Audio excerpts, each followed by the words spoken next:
A listener production.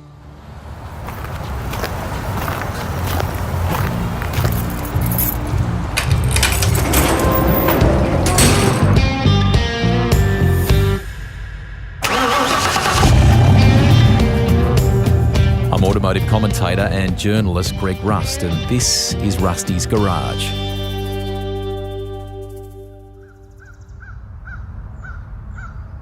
On this episode, I've driven to the Sydney home of a relative of our first ever Rusty's Garage guest. It's where we recorded the ep with Molly Taylor in a workshop on the property where her dad has various cars and resto projects.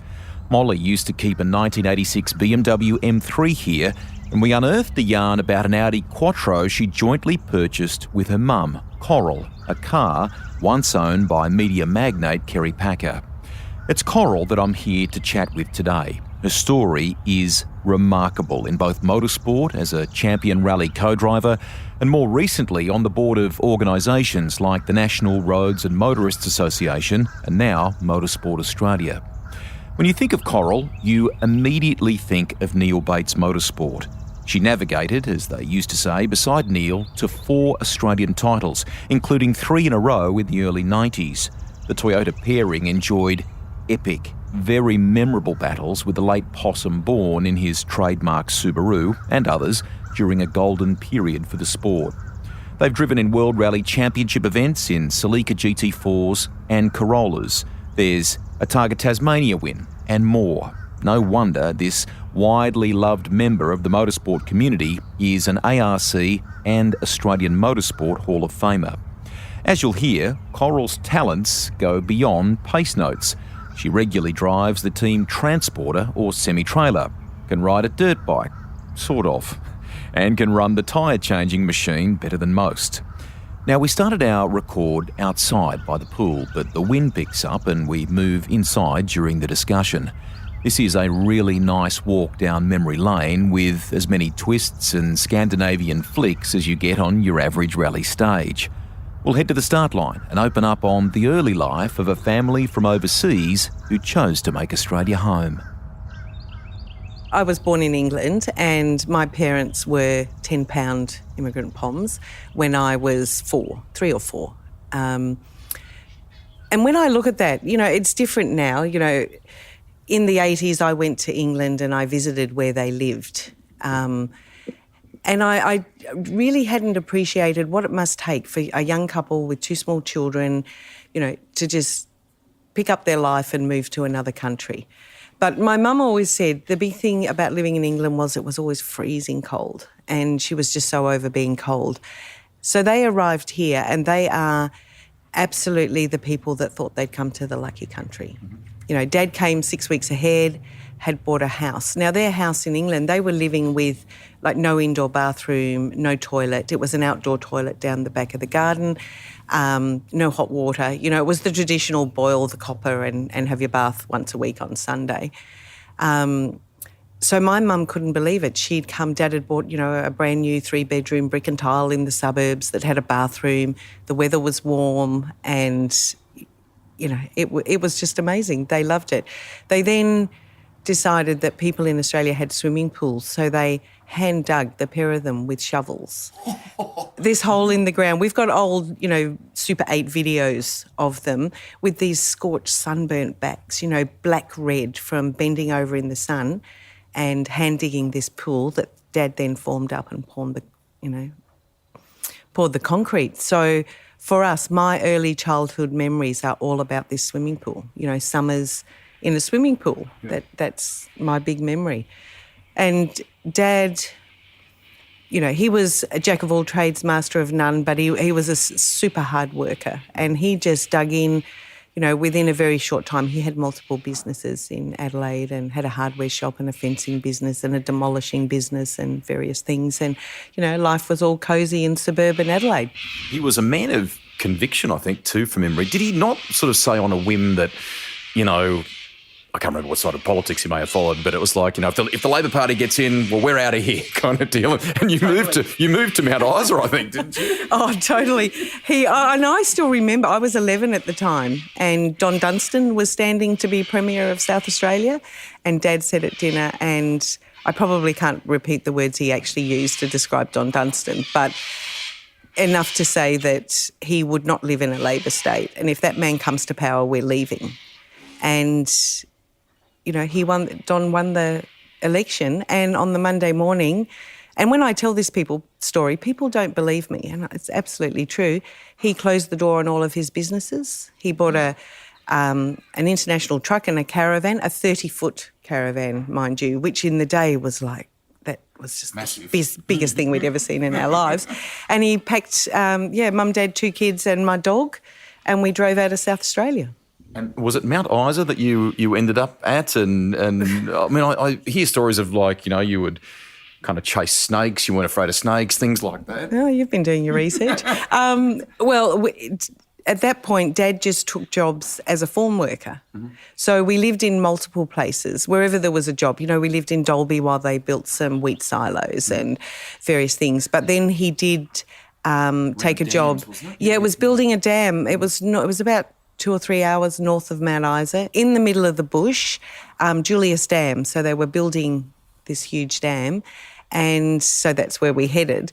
And when we pulled in there, my mum said, you know, all it was, like, seriously, we're in outback northern Queensland and there's nothing. It's seriously hot and there's just bush, and there's, a camp, which was predominantly those, used to call them the dongers, all the single men dongers, you know, just those little portable huts set up, and another few of those joined together, which was the men's kitchen, and that was it. We were just parked in the middle of the bush with our caravan. There were a few people there with caravans.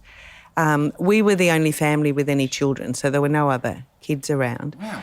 And my mum just looked at this and she said, Norman, you can stay here for the first fortnight till you get a pay packet, and then we're leaving.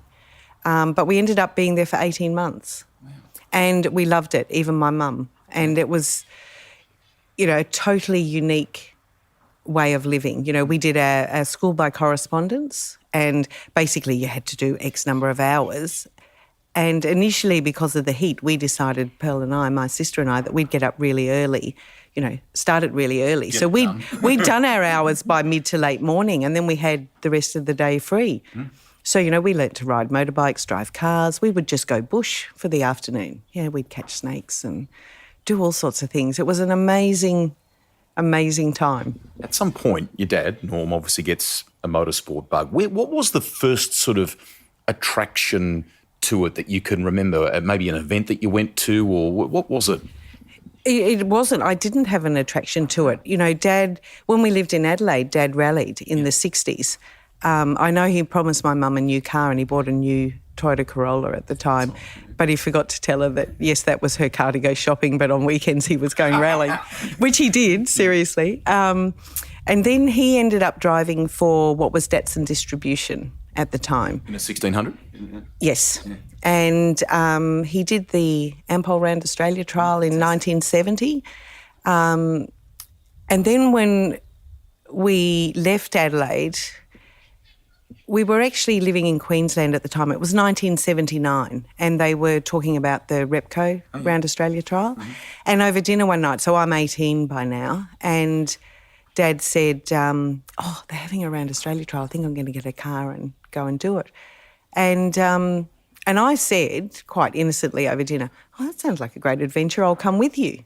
But I never really thought I would. You know, I just said it. And like within a couple of weeks, Dad and I had bought another Datsun 1600. You tipped in a bit of savings too. I was saving for my first car. So my first car ended up being a half share in a rally car.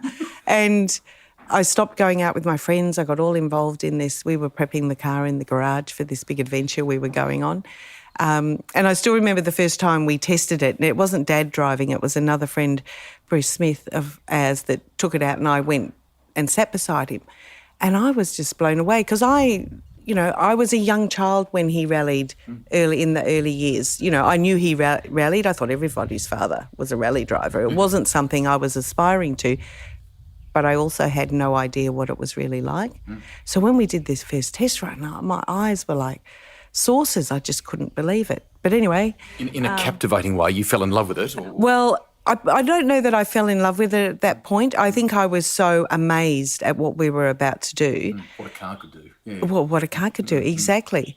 And then we did the Repco. No, well, we actually did a couple of rallies first because I had to learn how to navigate. So I joined the Brisbane Sporting Car Club and Ian Stewart, Ian that used to co-drive for Murray and others. He was running like a navigator school at the BSCC. So I went along to that. That was how I learnt initially to co-drive. And we did a couple of rallies to sort of set that in motion before we set off on the Repco. So set it in motion here for us, because now champion co-driver, pace noting for you is like a second language. But back then, what was it? Is it a tulip-based system?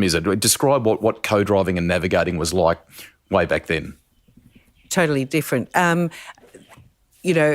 did a little bit of driving. It wasn't, I decided in what year there? Come on. No, well, in my dad's 1600, but that was later on. But the co-driving initially in the rallies we did, tulip events were normal, but there was also still quite a lot of mapping events going on. And that was fun and something different, but I can't say that I would ever want to go back and do mapping rallies. And even blind tulip rallies for me now don't hold any interest. I love rallies on pace notes. Yeah. I think as a co-driver, you're a much more integral part of the whole thing that's happening, rather than saying, in 2 kilometres we're going to turn left and then calling that call down and then just sitting there. With the pace notes, it's an incredible form of teamwork, that there's just this constantness going between the co-driver and the driver, and you're a part of every corner and what's happening. Yeah.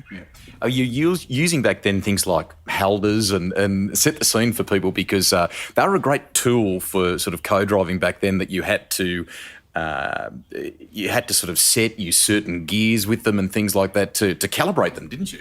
Oh, absolutely. So they were basically very mechanical. So a little black box with 2 lines of, black and white letters that would turn over and read the distances. But you had this gear set, and so there were, all different sizes depending on how you needed to calibrate, but from, say a 10-cent piece up to a 50, well, probably bigger than a 50-cent piece, all these little round cogs. So any co-driver that was any good had this bag that you carried around that weighed a tonne, and you had a full set of all the gears, the X gear, the Y gear, because you always had to have a screwdriver to loosen the mechanism and then slot different cogs in together and mesh them at just the right time and tighten it up. And it was very much, yeah. And then you had to slot it back into the unit and screw the outside on. But there was always this, it was a big thing in the day, is who could calculate. What you're trying to do is read a true kilometre with it. Yeah. So back in the day, a rally would always give you a Halder check. So there would be a marked kilometre somewhere on a road, and you'd measure it and you'd go, oh gosh, my car's reading, 1.1 kilometres when it should read 1. And then you'd have to do the mathematical calculation for which number gears you needed to change to get it right. Yeah. And I can't even remember the calculations now, but once you had it sussed, you'd always have a line of about 10 other co-drivers going, oh, Coral, mine's reading this over this. Which gears do I need to put in? So expand on Round Australia, because that's held in, even now, such folklore in all areas of motorsport. To go and contest that, to go and do that alongside Dad, that's a big mission. I had no idea what I was getting into. And also the other part of our mission was that Dad didn't have enough funding to do it completely. So he also took in a second driver who contributed to the costs of the event. But the problem for me was that I had 2 drivers and neither of them would co-drive. And the Repco was the most gruelling event you've ever done. And the schedule that was set was just incredible. We did, I can't remember the longest stretch now, but, it was probably up in the 70 hours between a rest break. So when you're co-driving for one driver and then he gets in the back to have a sleep and a rest, and you're co-driving for the next one and they keep swapping and you stay awake, I have never been so tired in all my life. And I remember one night we were coming back through the back of Maralinga somewhere, And the route instructions, which were a route chart, the instruction was something like 50-something kilometres, turn right. Was it a water tank or a watermill or something? I can't remember. So I knew I had 50 kilometres, and I remember telling Dad that's what we were doing in 50 kilometres. I'm just going to have a sleep, wake me up when we get to that point. You're having a snooze at Spur. I was asleep in a rally car in a competitive stage. I love it. So you leave, am I right in saying that kind of schooling wraps up at age 15 or thereabouts for you? And what did you then do in terms of a job? What was the first car? Did you get your licence first go? Oh my gosh. Some of the things that happened you would never do today. But essentially after we had travelled, we'd changed schools so many times. In those travelling years in the caravan, we'd lived in all sorts of different places. But after we'd been up at Julius Dam, Mum and Dad decided that they were going to settle down and build a new house. And we settled at Alexandra Headlands on the Sunshine Coast, which was such a beautiful place to live. And I went back to a normal school, to a high school. And I just hated it. And I think, the teachers were struggling to control the class, let alone teach anything, I think, at the time. But I realised I'd just been in an adult world. We were in control of our own school days. We worked it out ourselves. We worked the times that we wanted to do our schooling. And suddenly I was sitting in a room of, 20 or 30 children that weren't really interested in learning anything. And everything was so slow to do one thing, think, well, I could have done that in 10 seconds. Let's move on to the next thing. And I actually started wagging school. Did you? Yes. and that's where it all fell apart, because I had a girlfriend and her boyfriend was a carpenter who actually worked for Dad on occasion. So Dad knew this guy, Tim. Anyway, one day, Judy and Tim were going to go to Noosa for the day, and I said, I'll come. So I left home in my school uniform, walked around the corner, got changed into my casuals. They'd pick me up and we'd go to Noosa. And as we were driving into Noosa, my dad at the time was building a block of units right on the edge of the main road.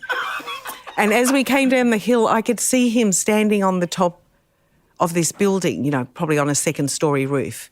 And so I ducked down in this ute that we were in, and on we drove. And I was thinking, I wonder if he recognised Tim's ute or saw me or anything. And anyway, got home that night, nothing was said. I thought, great, got away with that.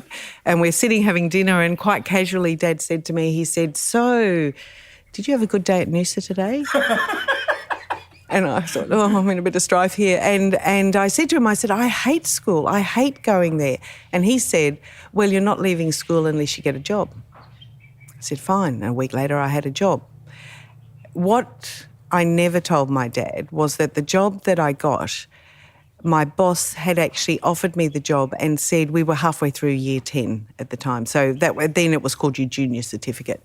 And my boss had actually offered to hold the job for me so I could finish my junior certificate first and then come to work. And I said, no, it's fine. I'll start now.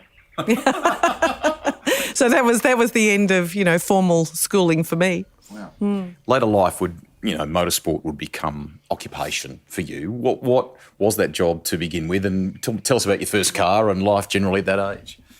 Well, nothing I've done in my life was planned. It all sort of kind of just happened. Mm-hmm. And my first car was actually a Datsun 1200 Coupe, which I thought was a fabulous car. But I was driving lots of Dad's cars before I had my own car. So when I got that first job, which was down at Mooloolaba, I used to just take Dad's ute to work, Okay.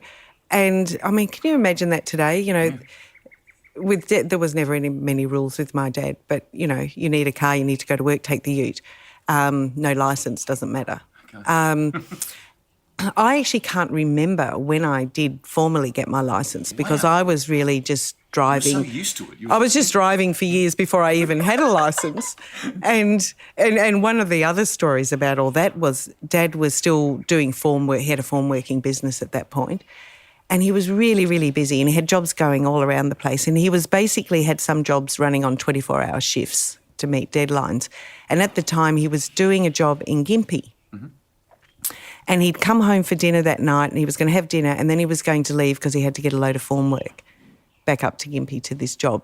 And my mum wasn't happy at all because she was sort of sitting there saying, Norman, you're far too tired. You can't keep working these hours and you're too tired to drive to Gympie. Take that formwork up. And so I said, well, I'll take it up if you like. And Dad said, oh, okay.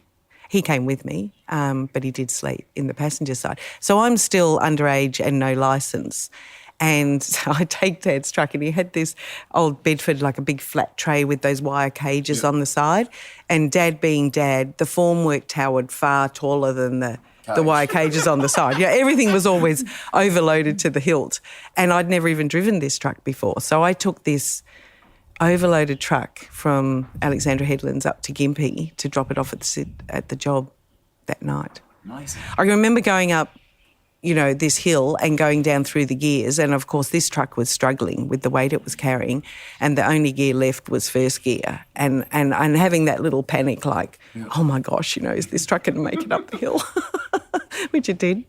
When you look at the CV from a rallying point of view, I can remember people like Peter Glennie. You've mentioned Murray Coote there as well. From that moment with Dad in the Datsun 1600 and doing around Australia, what then transpired in the early co-driving years for you as far as opportunities? And was it something that came easy to you? Well, the thing was I did the Repco and I loved it. That was only ever intended as a one-off adventure with my dad. Okay. And so Dad and I kept rallying for a few years.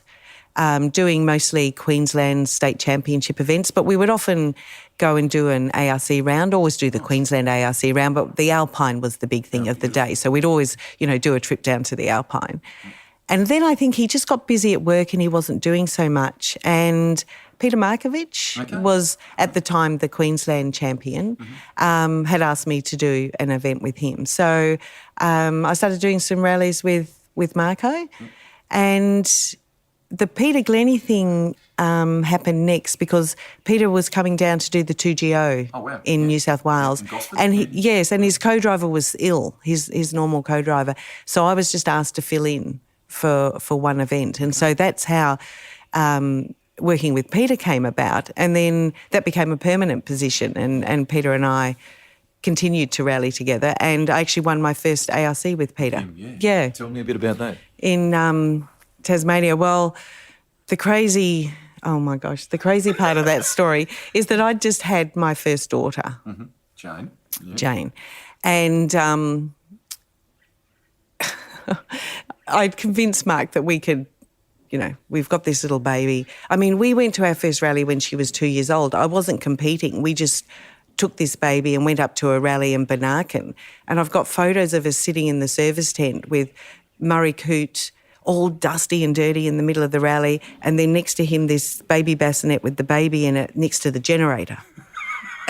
And, it's so crazy to think about it. So I convinced Mark that he should be Mr. Mum for the year, and we'd go and do the ARC season. And so we went to Tasmania, but oh my gosh, I was a breastfeeding mother. So we had sorted out that there would be bottles so that if anything happened, Mark could feed this baby. He was all covered. And I was just like pretending to be Superwoman that, having a baby wasn't going to change your life and you can still go rallying. But what happened was we came into the first service and I thought, great, I'll feed the baby and then we'll go back out. Except the baby was asleep and so we decided we didn't want to wake her up. So then it was, okay, we've got 2 more stages, then we're back for a service, so I'll feed her at the next one.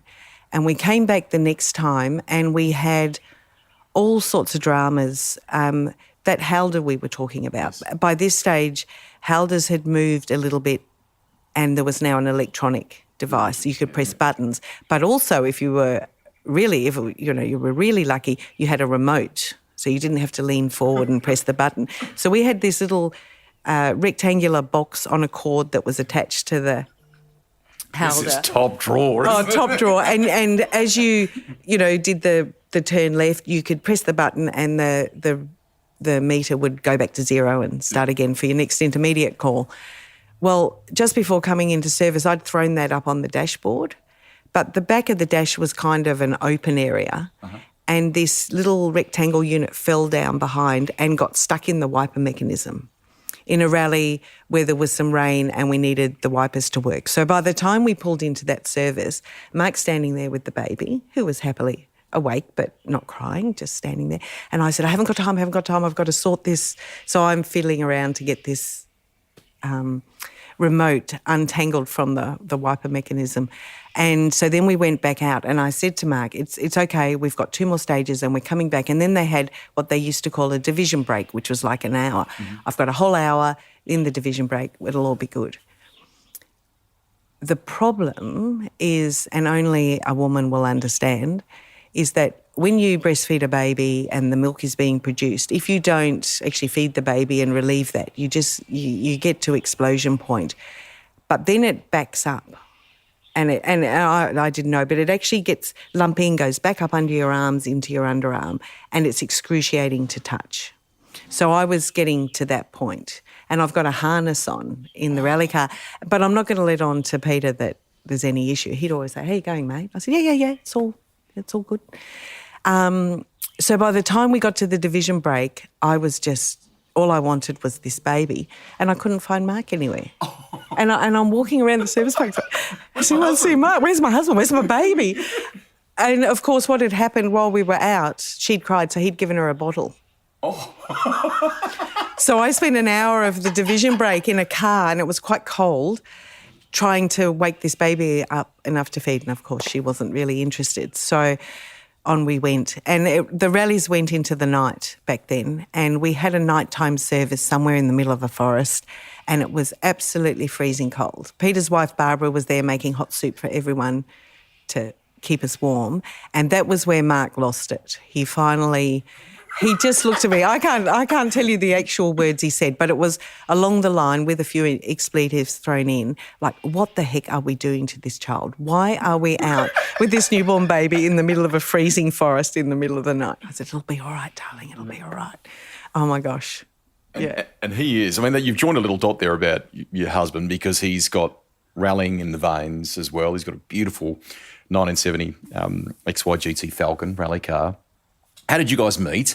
And then, if I'm right in saying, I think your honeymoon even took in some rallying where you took in a bit of the WRC and all sorts, didn't you, overseas? Well, no, eventually a delayed honeymoon did the overseas trip. Our actual honeymoon was one night because we had to get home to prep the car for a rally that I was driving in the following weekend that he was co-driving in. So we had one night and then we went up to home and spent the rest of the honeymoon in the garage.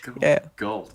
Have you driven with him? Have you guys sort of... Yeah, well, as me co-driving for him, yes, only a couple of times, and one of them was actually back in Tasmania at the ARC round after Jane was born. So it must have been the following year, because must have been about a year old or so, and we had a babysitter at the hotel.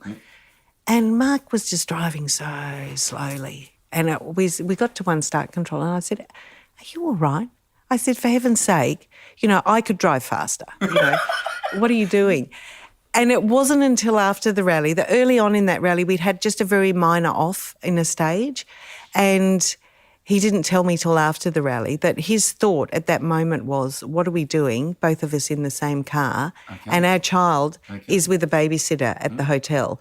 And so that's why he just drove so slowly for the rest of the night. So we made a pact at that point that we wouldn't be together, both parents in the same car at the same time.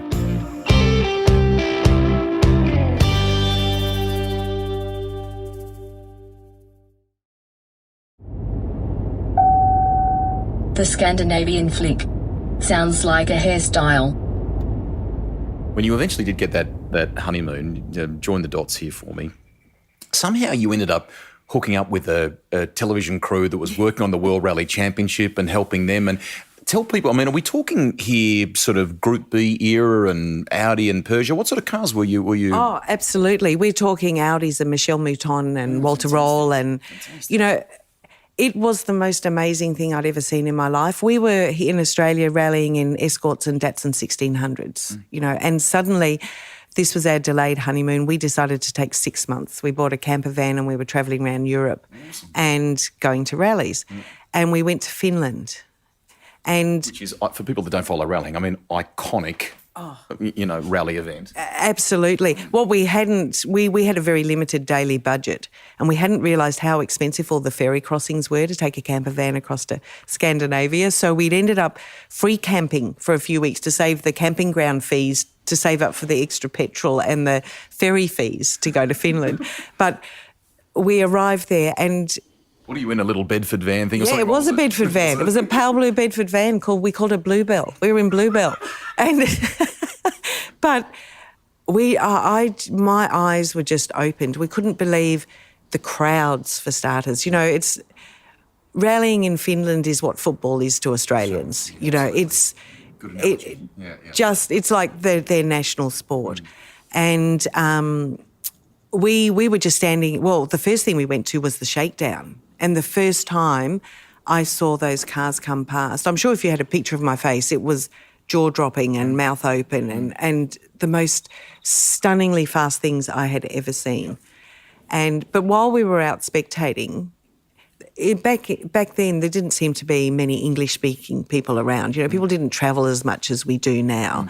And we were just chatting at a spectator point, and it was actually this film crew who were an English crew started chatting back because they were English. And then we bumped into them. I think then we'd gone back to England for a while, and we ended up on the Manx rally on the Isle of Man, and we bumped into this same film crew again.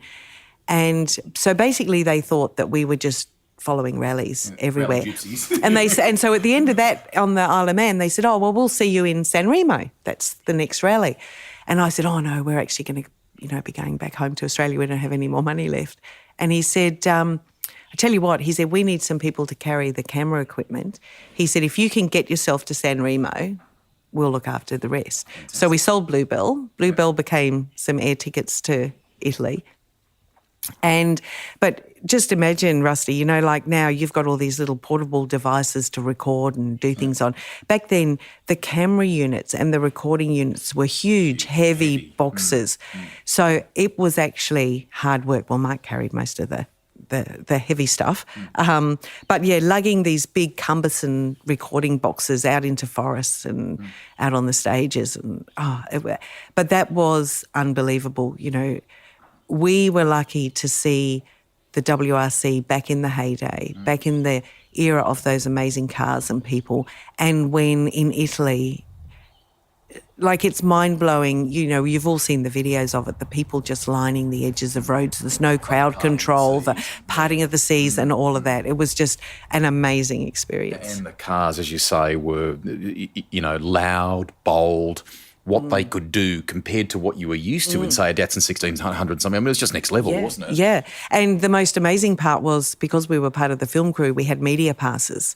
So for me, just sitting in a press conference and, my hero was always Fabrizia Pons. Yes. And I was able to go and sit in a press conference and listen to her be questioned and talk. And, it was just incredible experience. Just to expand on that, mentors often come up in the context of the podcast, or people that inspire, idols and things like that.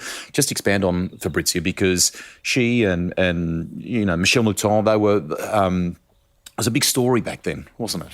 And it was huge. They almost won the World Championship. They were that close to winning it.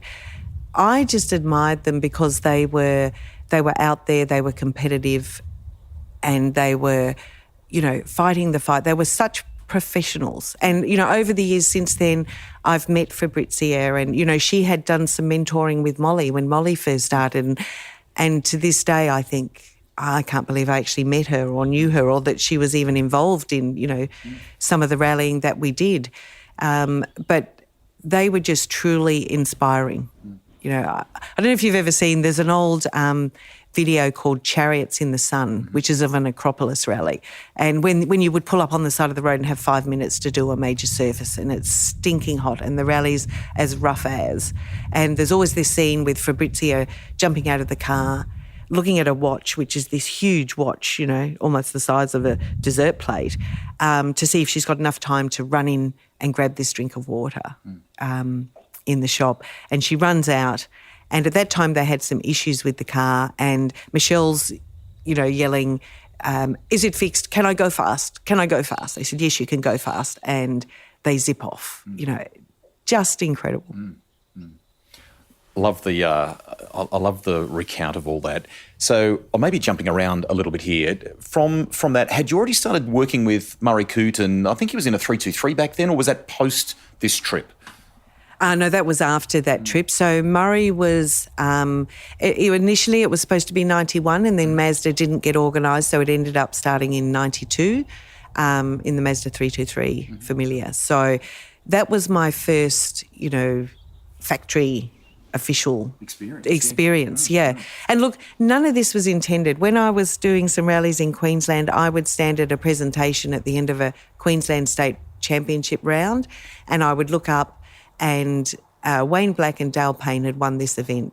And I still remember standing there looking at them going, wow, could you ever imagine winning a round of the state championship? That I was in awe of that. And then you do some more rallies and then you've actually won a round of the Australian Rally Championship and you think, oh my gosh, none of it you could have imagined going back. And now I've forgotten what the question was. No, but I'm just about the clearly a little bit of inspiration from WRC, the professionalism, seeing an idol in action, factory opportunity with Mazda. Even though it may not have been planned in a career sense, you had just gravitated. It was your life, wasn't it? Yeah, and I didn't have any career plan. It was just that I loved the sport and I loved rallying. I just loved everything about it. It just happened that there was Peter Markovic, then there was Peter Glennie, then there was Murray Coote, and then from Murray to Neil. But Murray and I competed 91 and 92. But Neil had actually rung me at the end of 91 to ask if I would co-drive for him in 92. And at that point, Mazda had pulled out from rallying. But as a team, Murray and I had intentions and hopes and dreams of pulling sponsorship in so that we could continue what we'd started. But as it turned out, we only ended up, I think, doing 2, maybe 3 events in the year. That was all that was possible financially. And, I think also something about rallying and a loyalty to a team, because even though we had a sort of a possible season happening with Murray, Neil was ringing up and offering an absolute season, a full season. But you feel very loyal to the team. You would feel like you were jumping ship because someone had a better offer. So I didn't, and I stuck with it, and it didn't all come together. And it was actually Murray who said, because Neil had rung back again that year, and it was actually Murray who said you should take the offer and rally with Neil. The game teaches you from a younger age that you have to be a bit of a grafter. You've got to think outside the square to make things happen sometimes. And there's a good story about you and the Mazda and Murray Coote going to New Zealand, and you had to front the bank manager to make it all come together for a carnet, and you had to learn about a carnet and all sorts of things, didn't you? I know, that's really funny. When you've been competing in Australia and you haven't been overseas, you're totally unaware of the logistics and what's involved. And so we'd been invited to go and do this rally sprint in New Zealand, and we were pretty excited. So that was all booked and everything was happening. And at the last minute, we were told we needed this carnet, which allows the car to go in and out of the country without duties and so forth. But what we also didn't know was that carnet required a bond, and I think it was about $100,000 or something like that. We needed a bond for $100,000 to get the carnet to send it. And we didn't know how to do it. And so I said to Mark, I wonder if our bank manager would let us mortgage the house temporarily to this car for a couple of weeks. Back when you could walk into your local bank manager. Exactly. Back when we had our little local bank just down the road, and you actually had an appointment with the bank manager, and the bank manager didn't know what a rally was, let alone anything else. And so I've gone in and just given him some spiel about going to do this rally and this what happens, and it's only temporarily. And anyway, he said yes. So we had this bond mortgaged against our house that made the trip for to New Zealand. $100,000. Yeah. Which would have been a lot of money, probably. Well, it was, and it seems so. I mean, if the car didn't return to Australia, then that money was gone. So Yeah. Yeah, and Neil recalls that period, and Murray being very good at kind of recommending you in that regard. So I mean, obviously there was an offer there, but what would follow, and it expands on that loyalty that you're talking about, was an unbelievable chapter of your life with Neil Bates Motorsport. You know, Australian titles that would come along, and through a lot of hard work and a great collective partnership with a wonderful group of people in Canberra and with the Toyota company that has gone for decades, hasn't it? Yeah. And we were just so lucky to, Neil Bates Motorsport still has that association now with Harry and Lewis and Toyota, but we were just very lucky to have their involvement and their commitment to the team. I think the great thing about Toyota back in the day was that there were people who worked there who had a true understanding of motorsport and what was required to do it properly, and Mike Breen in particular. And we were very, very lucky to work with Mike. Mike might have some other stories because we did terrible things to Mike. Poor Mike. There was a time where we, just going back, 93, so I joined Neil. He's built a Toyota Celica GT4 in Canberra, and our main opposition is Possum Bourne, and he's in a pro-drive Subaru. So it was sort of like the privateer car versus the factory car. This is Rowley's version of Dick Johnson versus Peter Brock in many ways in terms of Ford v Holden, and that style of sort of rivalry, that kind of parallel, if you could say that. Yeah. And to this day, people often say to you, what was your most amazing moment in rallying? And certainly winning an ARC and that first ARC and winning a first championship, they're all big moments. But to me, there's still one moment that stands out, and it was in that very first rally with Neil, and it was at Rally of Melbourne, and we were leading.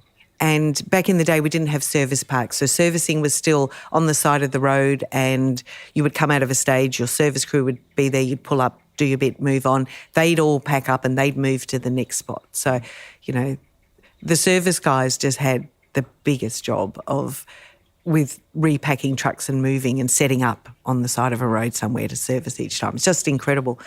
But we came into one of these services and it was down quite a narrow road. So all the service vehicles had parked up on the right-hand side, and there was sort of just enough room for us to drive past and look for where's your crew in this big line of service vehicles. And as we drove past Possum's team, the guys, his own service crew, stood out in the road and clapped as we went past. And even now I feel a little bit emotional just telling the story. But that, at the time, I was really emotional. I thought, oh my gosh, we are leading this rally and the Subaru team are actually recognising that you're doing a great job. That recognition from your peers was just, that is still, as you say, very cool, probably one of the coolest moments ever. And we did win that rally and we won the championship that year. So, it has to be said that we got off to a really great start. Molly, you mentioned your daughter before. She's my first ever podcast, and we'll talk more about her in our little discussion here today. A couple of things. Firstly, she says she can recall the moment realising that Mum was cool and what Mum did. And I think it's kind of captured in a little photo now. Harry Bates, who's now gone on to win a national title, was probably in nappies. A young Molly Taylor, very young Molly Taylor, was with the crew and the Celica, and I don't know if it was Rally Melbourne or which one it was, but she says she can absolutely recall that, understanding the impact rallying would have kind of in a life sense, but just what Mum did.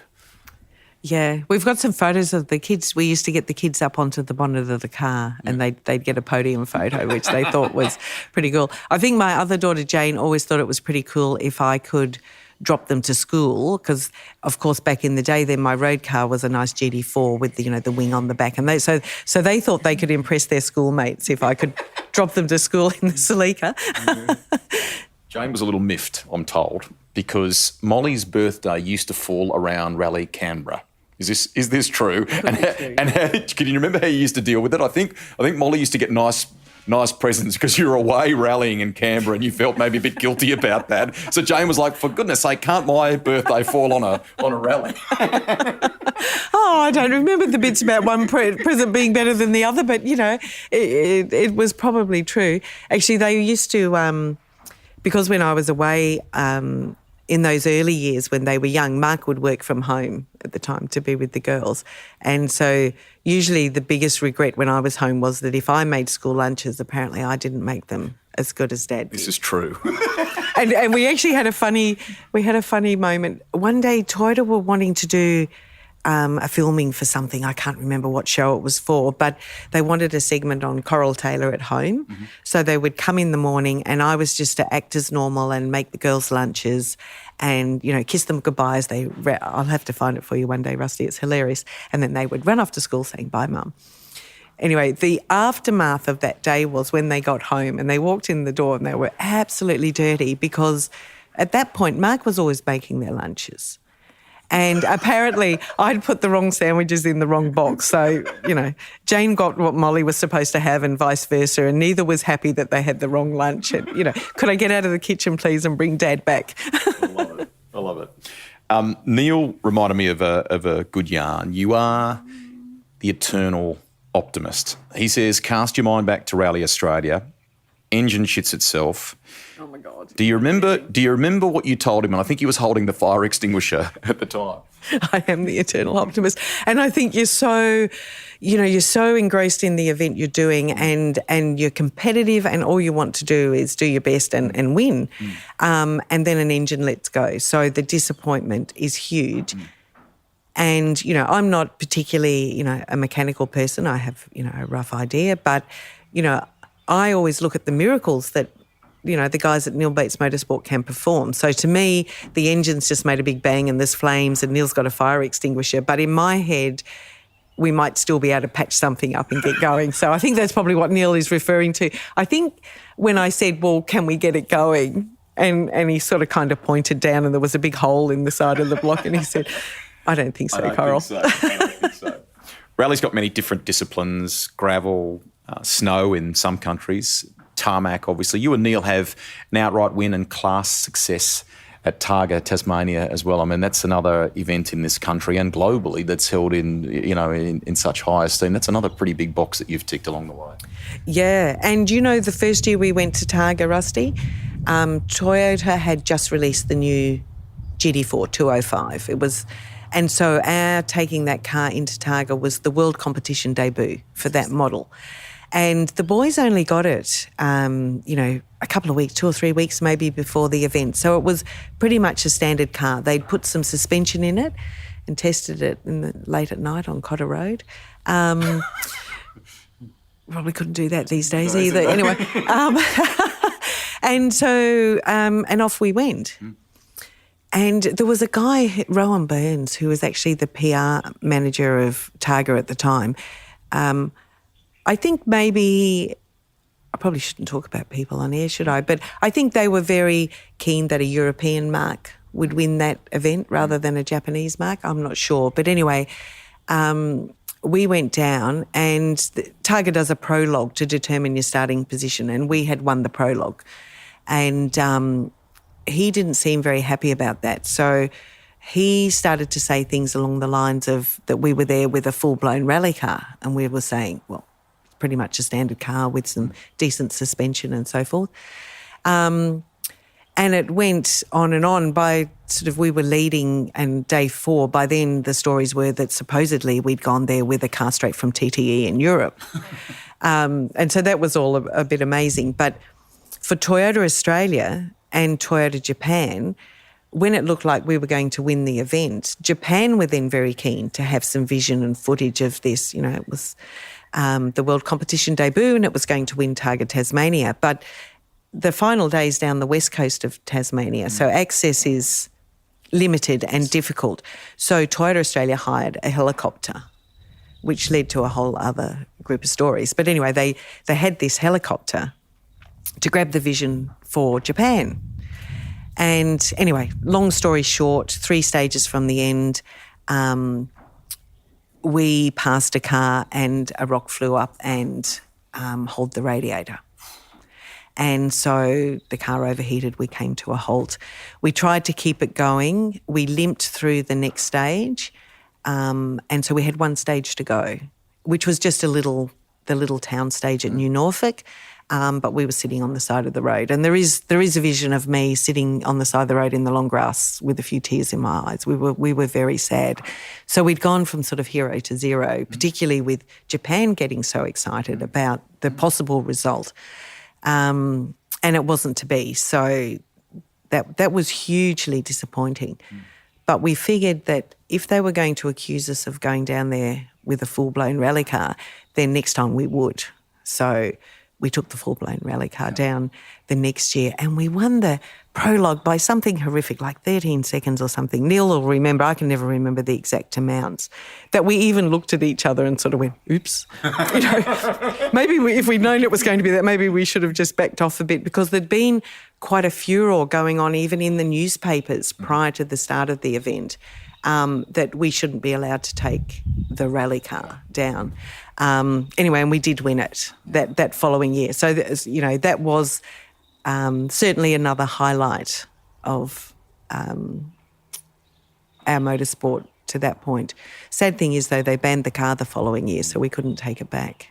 What's the secret to the longevity with Toyota, do you think? I mean, I know there's been moments where they've changed direction slightly in terms of a motorsport strategy or whatever it may have been, but I mean, it is one of the longest partnerships when you look at it in Australian motorsport history. Yeah, it is.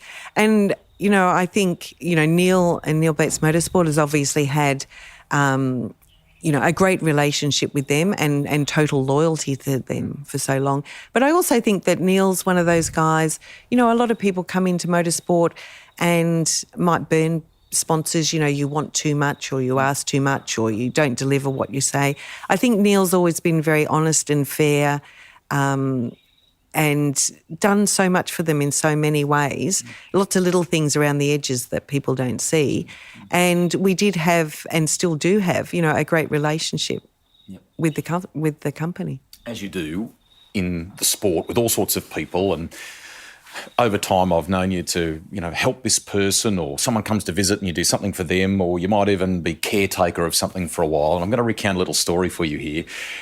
Mark, your husband, was on the Australian Safari with me in the mid-90s. He drove one of the press cars and we were going through Central Australia, and somehow I ended up with something of his or a piece of camera equipment or something, and I had to return it to you guys. At the time you were living in Beecroft in Sydney, and when I got to your place, he answered the front door and he was like this Cheshire cat, big bright smile on his face, and he couldn't wait to show me what was in the garage. So he flips open the garage door and in there is a full-blown ex-Team Toyota Europe WRC spec Celica. Was that thing was it a Carlos Sainz car? And maybe it was bound for the late Ray Lintott at the time or something or other. And I think must have been the car. And I think you guys had that for a little while in the garage. Do you know, to be honest, and I'm so bad with remembering which car was which, so Mark never owned the Carlos Sainz car. So I don't know what that, but maybe that could have been. He did end up with Carlos Sainz's engine. Did he? I remember that. Yeah. You know what my husband's like. He has so many cars and things going, and I can't remember what one that was. Okay. But it might have. Maybe it was the one that went to Ray Lintott. I reckon it was in an interim phase. No, that's all right. That's all right. I think it was bound for Ray at that stage. That kind of leads me to, when you look at the success you've had in Celica that you've talked about before, even as far back as 205, with Corolla and in different iterations of the Corolla, from turbocharged to naturally aspirated trim, there was that unbelievable WRC spec Corolla as well. Is there one for you? And even now, I love the RA40, the old, tip of the hat to the classic car in the Team Toyota paint scheme as well. All of them beautifully built, beautifully presented by the team. Is there one for you that you have a fondness for, or does it become for you in a competitive sense that it's a tool of the trade? It is a tool of the trade, except that you do get attached to cars. Aesthetically, a 205 GT4 will always be my favourite car, but there's very few people in the world that have competed in a World Rally car, and we had that opportunity with the Corolla. And I remember, great sadness trying to actually step out of that car for the last time. And I laugh because Daryl, our sort of head technical guy at Neil Bates Motorsport, he used to always call me Mrs. Come on, Mrs. Just get out of the car. You know, it was as if you can't be emotional about a car. You know, just hop out.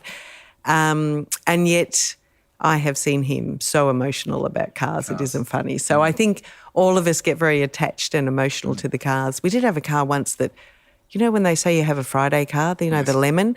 We had a lemon one, and I can't remember what year it was, but Daryl used to call her Christine. Christine was always an issue. She had so many issues. It was just hysterical. But, yeah, I think, you know, you love the sport, you love the cars. They are a tool, but you get to know them so intimately, you know, and what a team can do. You know, you take a car that's destined to be a road car and then you decide to do with it everything that the manufacturer never really intended it to do. And the technical expertise and what people can do to make a car go fast and handle on a gravel road. Yep. You know, I've spent years just hearing all the chat in the background about, you know, one particular part of a car and the long discussions about, well, if we did this, we could make this better or that and so forth. And, you know, or even just getting weight out of the cars. Like Daryl, we used to call him Dietitian Daryl. He'd find something. He'd take the weight out and he always had a notebook in the workshop and he would write it down. Yeah, seriously, but it would be grams. Like, give me grams. Just give me grams. And I looked at this one day years ago and he always used to say, you know, grams add up to kilograms. Amazing. And you just, you know, the nth degree to what they go to build the perfect car. Probably lesser known for the wider motorsport community is that you can ride motorbikes, dirt bikes, and you went, there's quite a good story about you guys in WA one time, is that right? On the way home from WA. But firstly, Rusty, I can't ride a bike very well. And that's really the moral of the story because everyone in the team is a bike rider. You know, Daryl's an ex-enduro rider. I mean, they didn't just ride for pleasure, you know, they ride to kill, basically. But anyway, I decided that if I got a bike, I could go riding with them. So we were at a Coffs Harbour rally one year and we went to a bike shop and I bought a bike. And so Neil drove it back to the hotel where we were staying for me and loaded it in the truck. And then I went out a few times on rides with the boys. What are we talking here? A little 252 stroke, a 4-stroke? Yeah, it was a little Yamaha XT250, I think it was. And so I went riding with them and that was great. I went where they went, albeit much, much slower.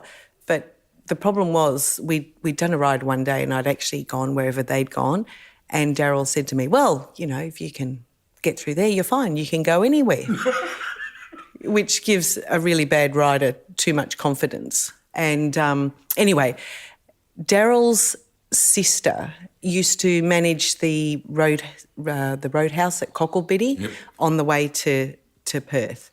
And over the years we'd stop there and have a meal there. But every year she used to say, you must bring the bikes because there's a fantastic ride that goes from the station down to the ocean. You know, you're talking Great Australian Bight. Lovely. And so we were going to for years and finally we decided, okay, this is the trip. We packed all the motorbikes in the trucks, went to Perth to do the WRC round, had a hugely busy week. You know, in those days, recce was unlimited. You know, you would recce at daytime, nighttime. You'd do multiple passes of the stages. You'd then do a 3-day rally and then the end of rally party usually meant you saw the sun coming up the next morning. They were always mega. They were mega. And then after all of that, you hop into the trucks and you head home.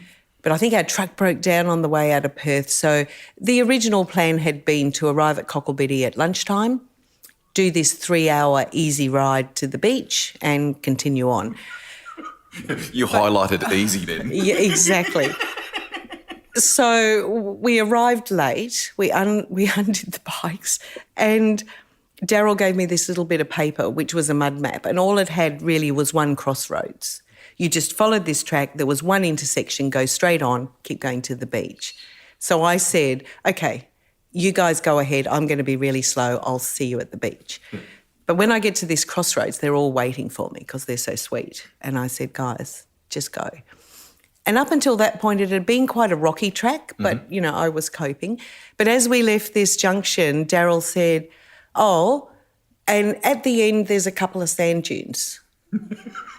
And I said, oh, great, I haven't ridden in sand. What do I do? He said, you just need to give it lots of power. Just gun it and hit the sand. I said, fine.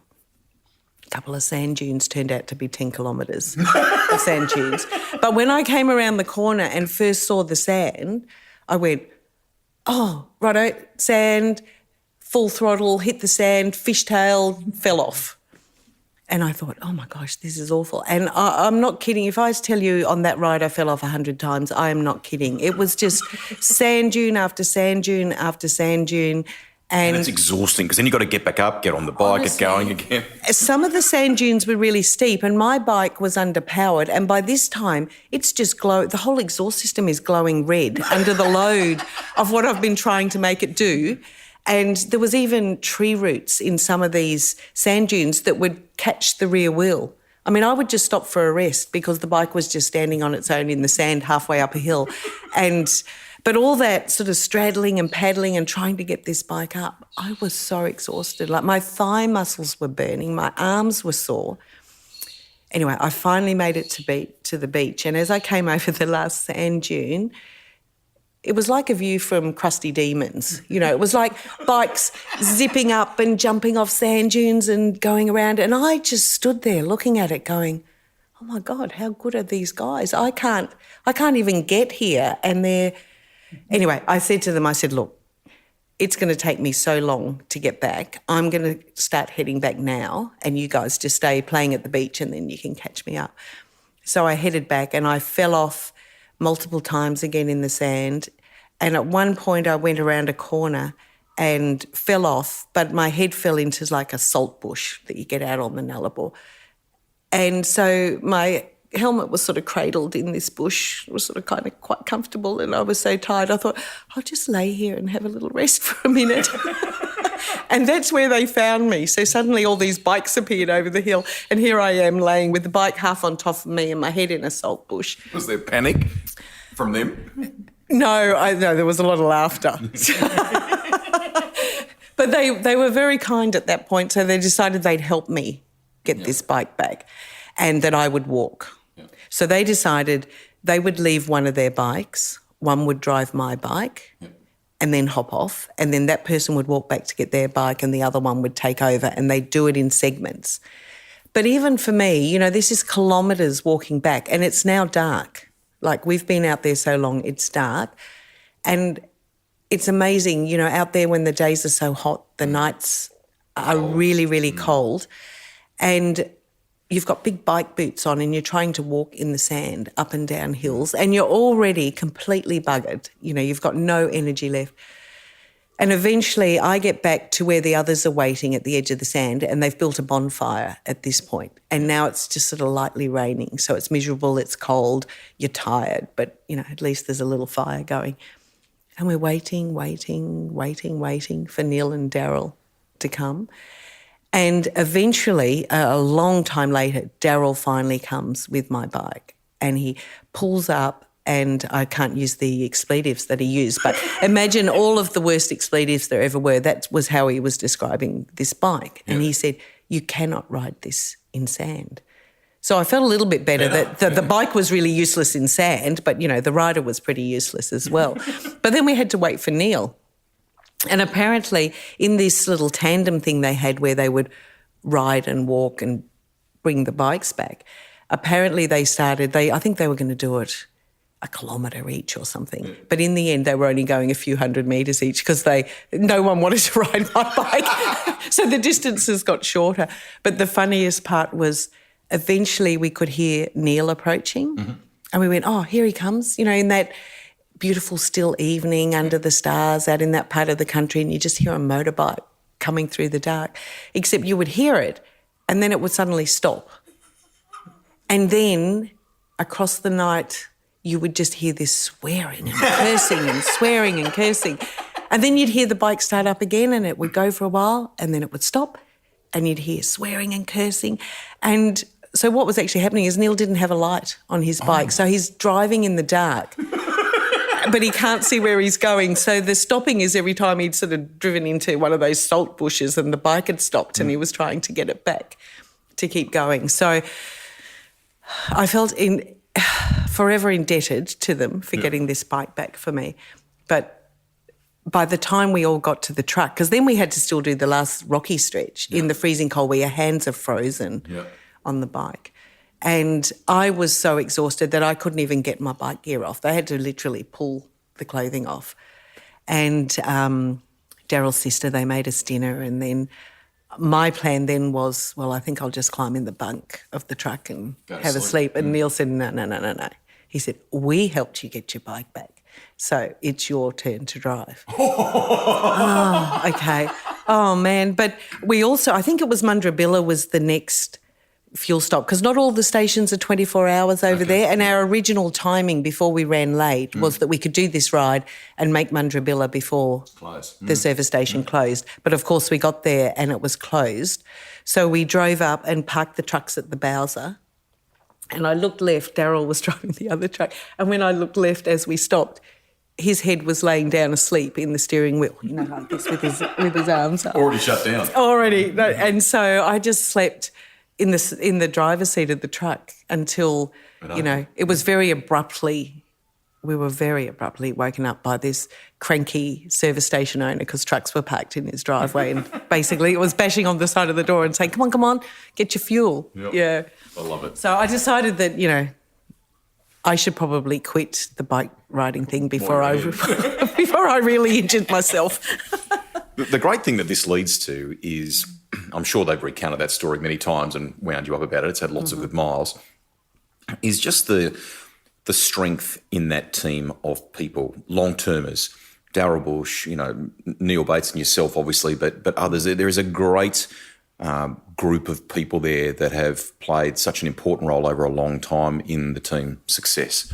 Yeah, absolutely. And, you know, how lucky am I? Because I joined the team in 1993, so we've had, you know, 28 years as a team. And, you know, other co-drivers, you know, drive for different people.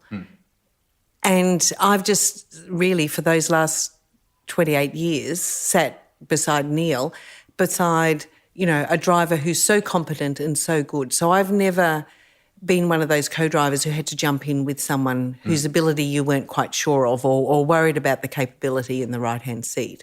You know, I've joined a team that has become a family to me over all these years, and I've, you know, I just feel really, really grateful and lucky to have joined such a great team, to have been there for so long. You know, I think I might have said before that the kids all laugh at the way Neil and I do our notes and so forth, but it worked for us. And it was just such an incredible journey to be able to be part of that team. And, you know, we had lots of success along the way. But I think that, you know, the big thing is having had a small amount of exposure to working in a WRC team briefly when we did a couple of events, you really appreciate the fact that you're in a team that is like a family, where it isn't that everyone just has a delegated role. You know, the guy doing the right front does more than just the right front. He helps out wherever is needed. Whereas in a bigger team, it's very segmented. Everyone has their individual roles. And, you know, in our team, you know, it doesn't matter who you are. You're probably washing the truck sometimes, as well as, you know, building the gearbox or the engine or whatever. And such an amazing group of people that have built world-class cars, you know, absolutely comparable to any of the best teams in the world. All has been done at their team at their workshop in Canberra.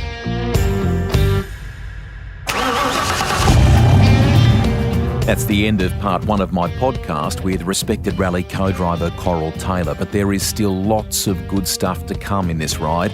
Head back to the library for part two. It's there, ready to go right now, and includes driving recollections of the great Possum Vaughan, pace noting, doing the graveyard shift during long-haul trips driving the team transporter, and a very cool 80s Celica they rallied among the classics.